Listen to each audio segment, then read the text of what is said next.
Good afternoon, everyone. Thank you for joining us.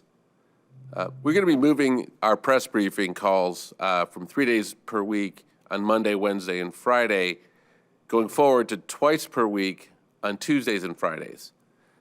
As we enter the next phase of our COVID-19 response, transparency with you is vital, and you'll continue to see this transparency in a variety of formats. We will continue to bring you updates on our progress, the public health messages, and the stories behind the science, health equity, and our efforts to improve confidence in and access to vaccines, and of course, continue to take your questions. Joining me today are Dr. Walensky and Dr. Fauci. I will turn to them after I provide an update on some key areas of interest. We had a call today, as we do every Tuesday, with all of the governors. The call we had just now was led by Jeff Zients and health and medical experts. On today's call, we thank the governors for their leadership to date, which has helped us to deliver at least one shot to now more than 54% of all adults in the country. We also outline the path forward as we move into the next phase of our vaccination program, where everyone 16 and over is eligible to get vaccinated. Of particular interest on the call was a discussion on how to best help college students get themselves vaccinated. This is a topic of keen interest to governors because many students who are getting the Moderna or Pfizer 2-dose vaccine might need to get their second shot at the location where they reside during the summer, often in another state. We at the federal government strongly support the work of states to focus on helping students to at least begin the vaccination process during the remaining school year. College students lead lives that make physical isolation somehow a little more challenging. I say this with the knowledge of having one, college student that is, as well as a recent graduate and now in his 20s. And a vaccine seems like the best way not to battle their impulse to socialize. So we are very supportive of states in their effort to improve access and make it even easier for their students to get their shots.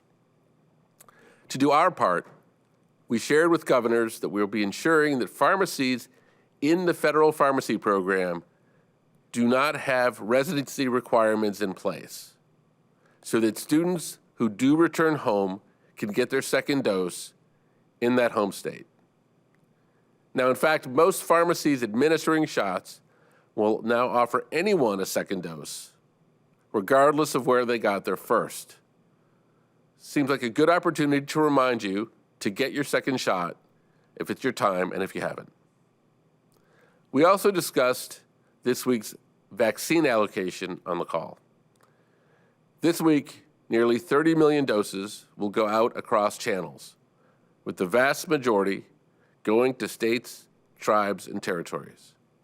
And we reminded governors that the federal government stands ready to help states put shots into arms as quickly as possible. And we continue to conduct one-on-one sessions with their teams each day throughout the week. I want to turn to the global situation and briefly address the recent COVID-19 surge in India. First of all, we stand with the country of India during this very trying and tragic surge. Over the weekend, we shared that we are working to deploy resources and supplies, including therapeutics, rapid testing kits, ventilators, PPE, and raw materials that are needed to manufacture vaccines in India.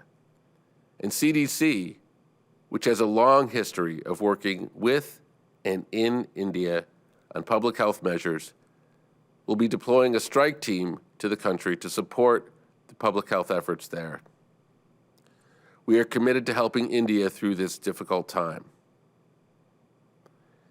In addition, yesterday we announced that given the strong portfolio of approved, highly effective and safe vaccines here in the United States, we're looking at the options to share AstraZeneca vaccines with other countries as they become available. This should amount to around 60 million doses or so over the next 2 months.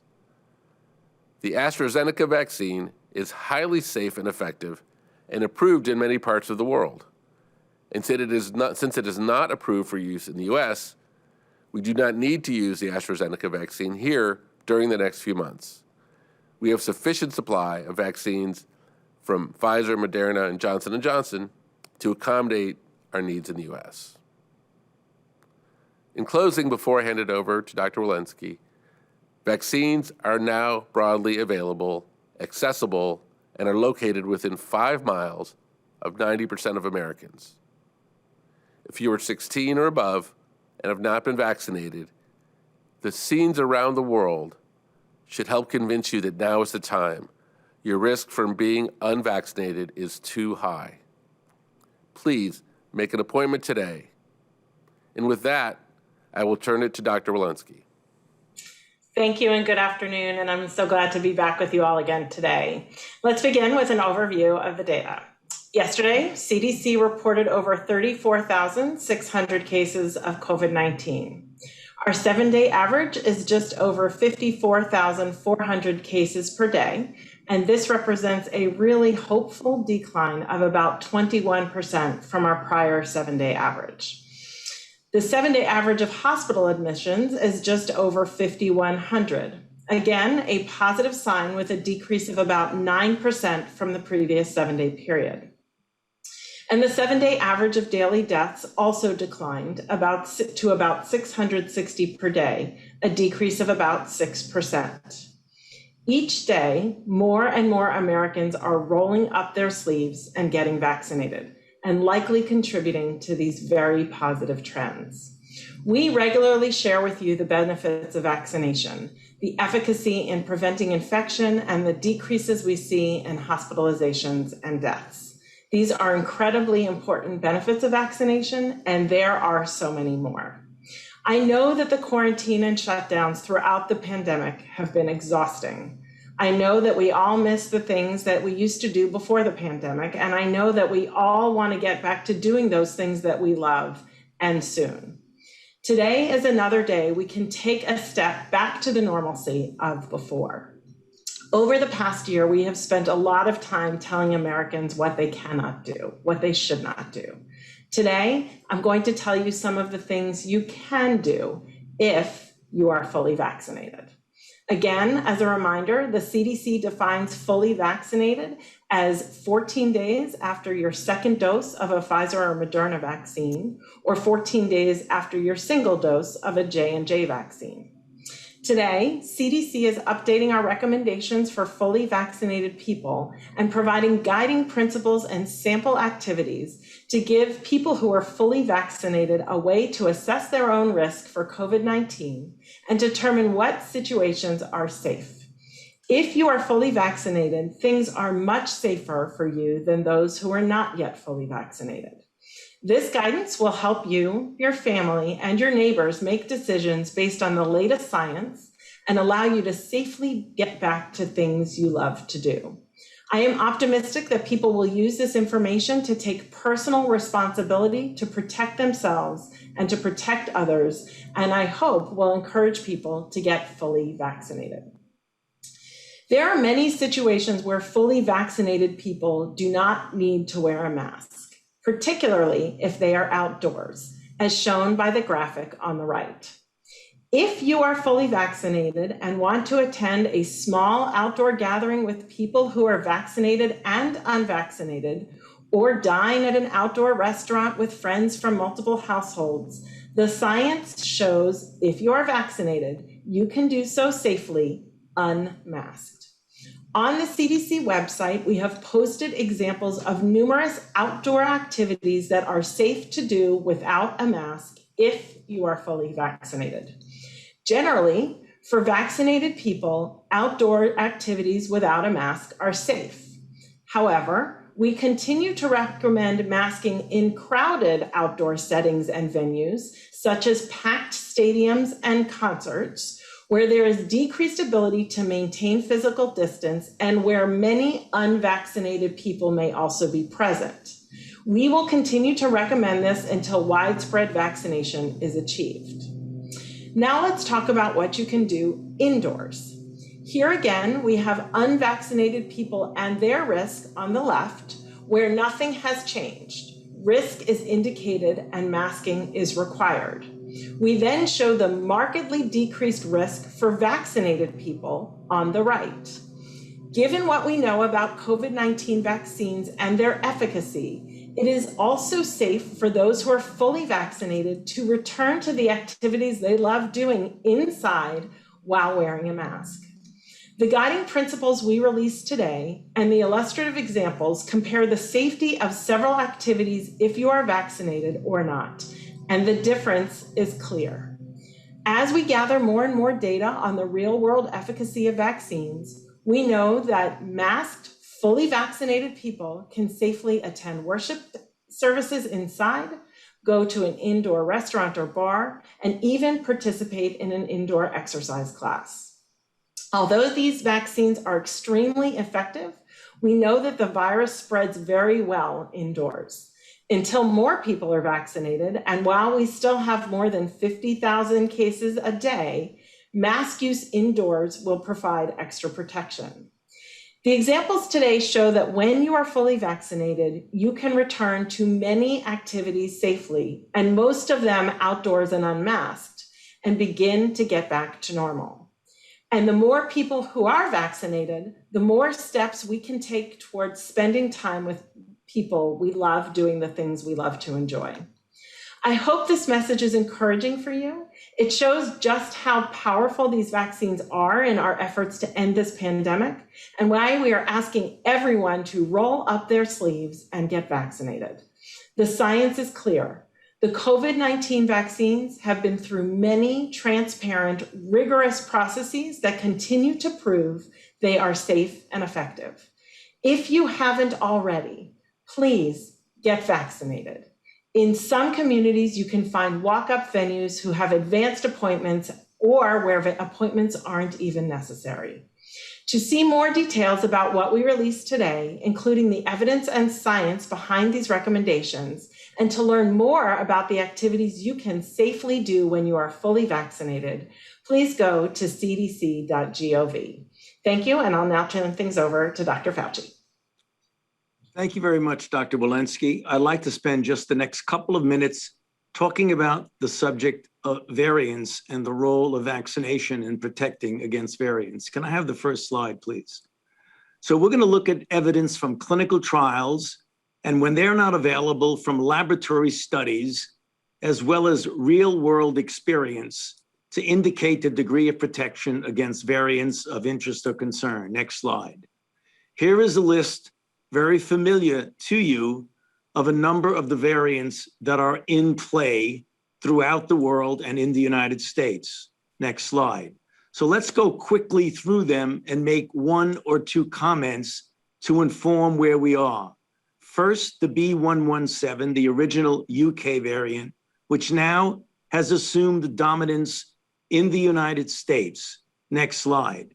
It is very clear now that this particular variant is covered very well by the mRNA vaccines, as well as by the AstraZeneca, Novavax, and others, as shown by data from Israel on the right, in which the dominant 117 predominates there.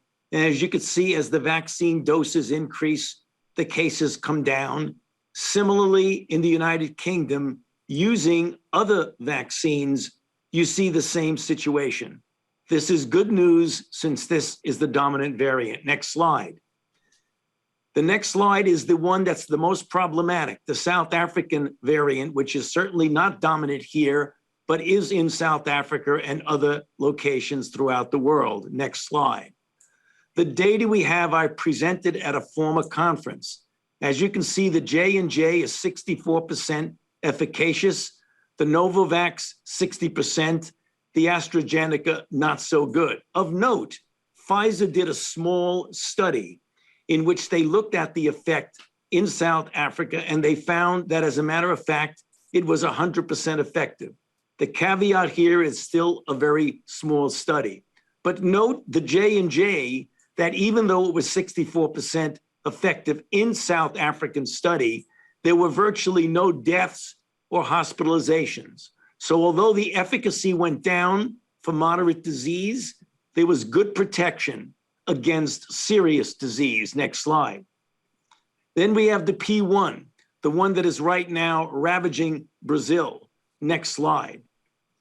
We know from studies now that there's variable protection in real world effectiveness, namely things that were not done necessarily in a clinical trial. In Brazil, it was 50% effective after a single dose. They went on to a second dose, and that stayed at approximately 50%. This was under the condition where 75% of the cases were P1. Rather similar results from Chile, a little bit better, with 67% effective versus symptomatic disease 14 days after the second dose. Next slide. Now returning to the United States, the California variant 429, 427. Next slide. Here we have mostly in vitro data. And by in vitro data, we mean we take the antibodies that are induced by vaccines, in this case mRNA, and we determine their ability to neutralize the given variant in the test tube. And as you can see, there's a slight to modest loss here of about 2 to 3-fold. This is not likely going to be relevant from a clinical standpoint, since there's a considerable cushion in the antibodies induced by this vaccine. Next slide. And then we have the 526, which was originally the New York and spreading in certain areas in the New York City metropolitan area. Next slide. Here too, we rely on in vitro data with a moderate loss, about 3 to 5 times of neutralizing activity from the mRNA. Again, this is still within the cushion that you would see protected, since the antibodies induced by this vaccine are considerably high. And then finally, next slide, we have the troublesome India 617. Next slide. Now, this is something where we're still gaining data on a daily basis, but the most recent data was looking at convalescent sera of COVID-19 cases and people who received the vaccine used in India, the Covaxin, and it was found to neutralize the 617 variant. So despite the real difficulty that we're seeing in India, vaccination could be a very, very important antidote against this. So I'll stop there with the final statement. The one thing you can gather from everything I've said, that it's very important to get vaccinated. So as Dr. Walensky said, even when you're talking about variants, indoors, outdoors, get vaccinated and you will certainly have a degree of protection. I'll hand it back to you, Andy. Thank you. Okay, let's go to questions. Thanks, Andy. And I know a lot of people have questions today, so please keep your question to one question. Let's go to Aaron Billups at Spectrum News. Hi, thanks for taking my question. Can you guys explain the science behind the guidance change at this moment? Is the understanding that there are enough Americans fully vaccinated to sufficiently slow the spread of coronavirus outdoors, that the likelihood of transmission outdoors is very low? And what about pockets of the country that have not yet reached national levels of vaccination? Should the guidance be different for areas with lower vaccination rates? Dr. Walensky. Thank you. There's increasing data that suggests that most of transmission is happening indoors rather than outdoors. Less than 10% of documented transmission in many studies have occurred outdoors. We also know that there's almost a 20-fold increased risk of transmission in the indoor setting and the outdoor setting. That, coupled with the fact that we now have 37% of people over the age of 18 fully vaccinated, and the fact that our case rates are now starting to come down, motivated our change in guidance. As noted, this is the third time we've changed our guidance for fully vaccinated people. And as more people get vaccinated and as case rates continue to come down, we will come up with further updates. Next question. Caitlin Collins, CNN. Thank you very much. My question, given this new guidance, should states that have outdoor mask requirements change those to reflect this new guidance? Is that your advice for those states and those governors? What we're saying is states that have mask requirements outdoors, if people are vaccinated, we no longer feel that the vaccinated people require masks outdoors. So to the extent that those are consistent, I do want to sort of convey this outdoor large public venues such as concerts, stadiums, and things like that. And a lot of that is the inability to distinguish between vaccinated and unvaccinated, and to say that in those settings, when you have those that density, we really do worry about protecting the unvaccinated people. Next question.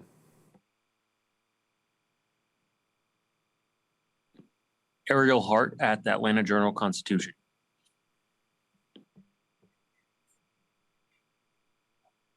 Hi, I'd like to go back to the question about for states that do not have yet the national rate, that are below average, should there be different guidance for us? I'm calling from Georgia.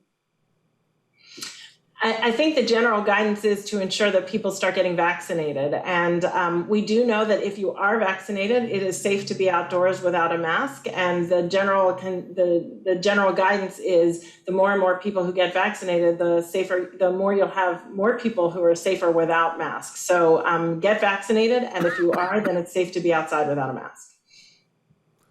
Next question. Kristen Welker, NBC. Hi, everyone. Thank you so much. Firstly, can you address if the risk of being outdoors is so low, why doesn't this guidance apply to everyone? And secondly, while rates of vaccine hesitancy are dropping, you still have about 4 in 10 Americans who say maybe or no, they're not going to get the vaccine. How do you deal with that hesitancy? Are there any new strategies that you're looking toward? Dr. Walensky. You know, we still believe as people are in small gatherings, medium-sized gatherings, when they are unvaccinated, you're at risk. You have people who are at risk of severe disease. So we do believe in those settings, masks should still occur. Certainly, any activity is less risky when you have more ventilation, more space between people, more people wearing masks if they're unvaccinated. But again, I'd go back to the primary principles of being outdoors in general and wearing masks outdoors until you have a vaccine.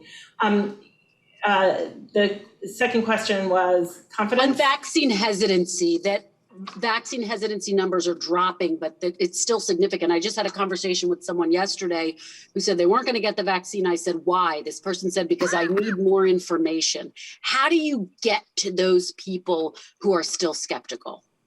Yeah, we're spending an extraordinary amount of effort through our community cores in doing this outreach. We knew that we were going to first vaccinate everybody who was rolling up their sleeves immediately and wanting it. And then we were going to have to do the work of meeting people where they are, understanding their reasons for not wanting to get vaccinated, and really explaining, is it about the science? Is it that you felt that the science was too fast? We believe and know that the science moved quickly. We've enrolled in 100,000 people in these trials. And the science stood on the shoulders of years and years of work before to be able to deliver these vaccines. Dr. Fauci has previously talked about that. If people are worried about the side effects, we can convey the data of over 200 million vaccine doses delivered and the safety and the scrutiny of that safety. So we really need to meet people where they are and understand why they might be hesitant, and then give them the information that combats that hesitancy. Yep. Dr. Fauci, anything you want to add about the development of these vaccines over the last couple decades? Well, yeah, I mean, as Dr. Walensky said, we try to go step by step of what is it about the situation that makes you hesitant. And one of them is, in fact, the speed with which this has happened, because we've been talking for a long time that vaccines usually take years to go from a recognition of the pathogen to getting vaccine into people's arms. We did it in 11 months. But as we've said often, that is a reflection of decades of scientific advances in 2 major areas. One, vaccine platform technology, which led for the years of work to perfect the mRNA and the vector, such as the adenovector approach. And secondly, structure-based vaccine design that led to the precise, correct conformation of the spike protein, which proved to be so immunogenic and in fact got translated into a highly efficacious vaccine. You're talking about decades of fundamental science. When people hear that, they realize that this was not being rushed, that they are benefiting from the culmination of years of research. Kristen, I think one thing that we're cognizant of and always have been is everyone has their own decision-making process. Some people decide quickly, some people take a little bit more time to decide. I think it's important that we respect everybody's decision-making process. And the person that you spoke about, our advice to them is talk to your doctor, talk to your pharmacist, talk to people you trust, talk to people who've taken the vaccine. And I think the picture that emerges is 130 million Americans, hundreds of millions more overseas, significant differences in their safety, and the risk of these viruses, particularly the variants, is just too high. So as more people do their own homework, we'll give them the time and the information and the local resources through the community core to do that homework. And we think that that is what is responsible for moving more people in that direction. Next question. Cheryl Stolberg, New York Times. Thank you for doing this call. This is for Dr. Walensky. Dr. Walensky, you talk about small and medium-sized gatherings, but you don't define what they are. So I'm wondering, can you please define for people what a small and medium-sized gathering is, or say why you aren't defining it, if there's some reason for that? And then separately, you talked a few weeks ago about feeling a sense of impending doom. And I wonder if you could reflect on that and talk a little bit more about how you feel right now, given the numbers. Thank you for that question, Cheryl. You know, what I'll get back to is the basic concepts, because if we define a small and medium-sized gathering, we actually also have to define the size of the space that it's in, the ventilation that is occurring, the space between people. And so I think we should get back to the general concepts. Small and medium-sized gatherings for people who are outside and vaccinated can safely be done without a mask. But we really do want people who are unvaccinated to limit the interaction with people and to go back to the basic principles of increased ventilation and increased spacing for any given size. You know, several weeks ago when I had this feeling of impending doom and I articulated that, and I had, you know, case rates going up, vaccinations growing, but not where we needed to be, and deaths continuing to climb. As I look at the curve now, it's stabilizing, it's coming down. The vaccinations have continued to grow in an extraordinary way. I think we really do need to get more and more people vaccinated. As Kristen noted, we need to sort of combat the hesitancy that is out there, meet people where they are, and encourage everyone to get vaccinated. But as I see more vaccines getting into people's arms, more and more people being willing to do so, confidence increasing, and then I match that with the cases that are starting to stabilize, plateau, and come down, as well as Dr. Fauci's slides that demonstrate when the other countries have been a little bit ahead of us and shown that when those vaccinations continue to soar and the cases plummet, that we should be in good shape. Next question. Zeke, AP. Thanks for doing this. Dr. Walensky, I was hoping you can clarify a little bit, why are the people who are fully vaccinated wearing masks in all of those different scenarios? Is it to protect others from them in case they have a breakthrough infection? Is it protect themselves from potentially acquiring a breakthrough infection, or is it to model safe behavior for those who are not vaccinated around them in all of those spaces? And then also, do you have any targets by which you would sort of begin to roll back, how many people need to be vaccinated in society for you to begin, allowing people to wear masks at to take their masks off at baseball stadiums or at indoor dining or the like? Yeah, thank you. Maybe I'll tackle that second question first. And that is, I think some of these targets have to be the interplay of the number of people vaccinated and the number of cases that we're seeing. And it's that intersection that I think is going to be important. I think that part of one of the things that we need to look at is the lack of uniformity of vaccination rates across this country. It was previously brought up, not every state, not every county is vaccinating at the same rate. And where we have low areas of vaccination, we are going to potentially see more outbreaks, which is why I think it's really, we have to be careful and we have to make sure that people get vaccinated in all corners and in all counties. With regard to why people who are vaccinated are wearing masks indoors, I think what we really need to convey here is we still have 50,000 cases a day. We do believe that vaccinated people are much safer when they're wearing those masks indoors, as indicated by the green on the right side of that graphic. And right now, it's very hard to tease apart who is vaccinated, where they are in the vaccination. So it's not just to protect themselves, but largely to protect others and really to protect the unvaccinated. All right, next question. Let's go to Stephanie Abbs at ABC. Thank you. I wanted to ask about a different topic, actually. The reports that the Pentagon is tracking 14 cases of heart inflammation or myocarditis among service members and families, people who were vaccinated through the military healthcare system. Can you tell us any more about those cases and what CDC knows, or maybe what Dr. Fauci can tell us about any potential relationship to vaccination? So maybe first we'll go to Dr. Walensky, if you have any familiarity. Nope. Yeah, I'm aware of those reports. I don't necessarily want to comment on what the DOD is doing and investigating in their own investigations. What I will say is we've delivered over 200 million doses of vaccine, of these vaccines. And after hearing about these reports, we again looked back in our vaccine safety data and we had not seen any reports of those. Those have since been reported to us, and so those investigations are ongoing. But you know, it is a different demographic than we normally see, and we will be working with DOD to understand what is happening in those 14 cases. We have not seen the signal, and we've actually looked intentionally for the signal in the over 200 million doses we've given. So not enough data yet, early. Okay, next question. All right, we got time for one more question. Let's go to Anjali Kimlani at Yahoo. Thank you so much. Really quickly, can you walk us through the timeline of the aid being sent to India, specifically first on the ventilators and protective gear and oxygen, and then secondly on the vaccine doses, when you anticipate those will be sent out?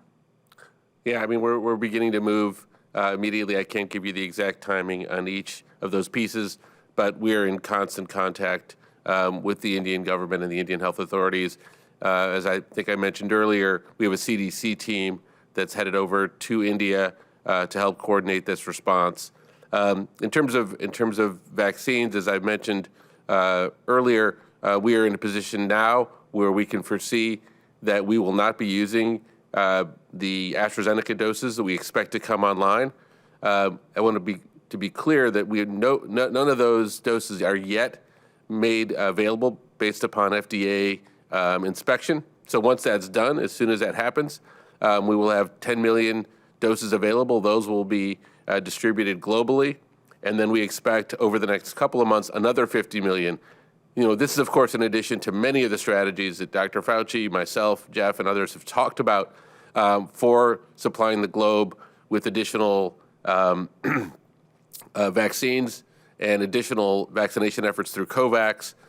And finally, I think you may be aware that we are making sure that we are locating some of the raw materials necessary to create more vaccines in India, which I think is going to be an important help there. So with that, I'm going to bring this to a close. Thank you for all your questions, and we'll be here doing this briefing again on Friday.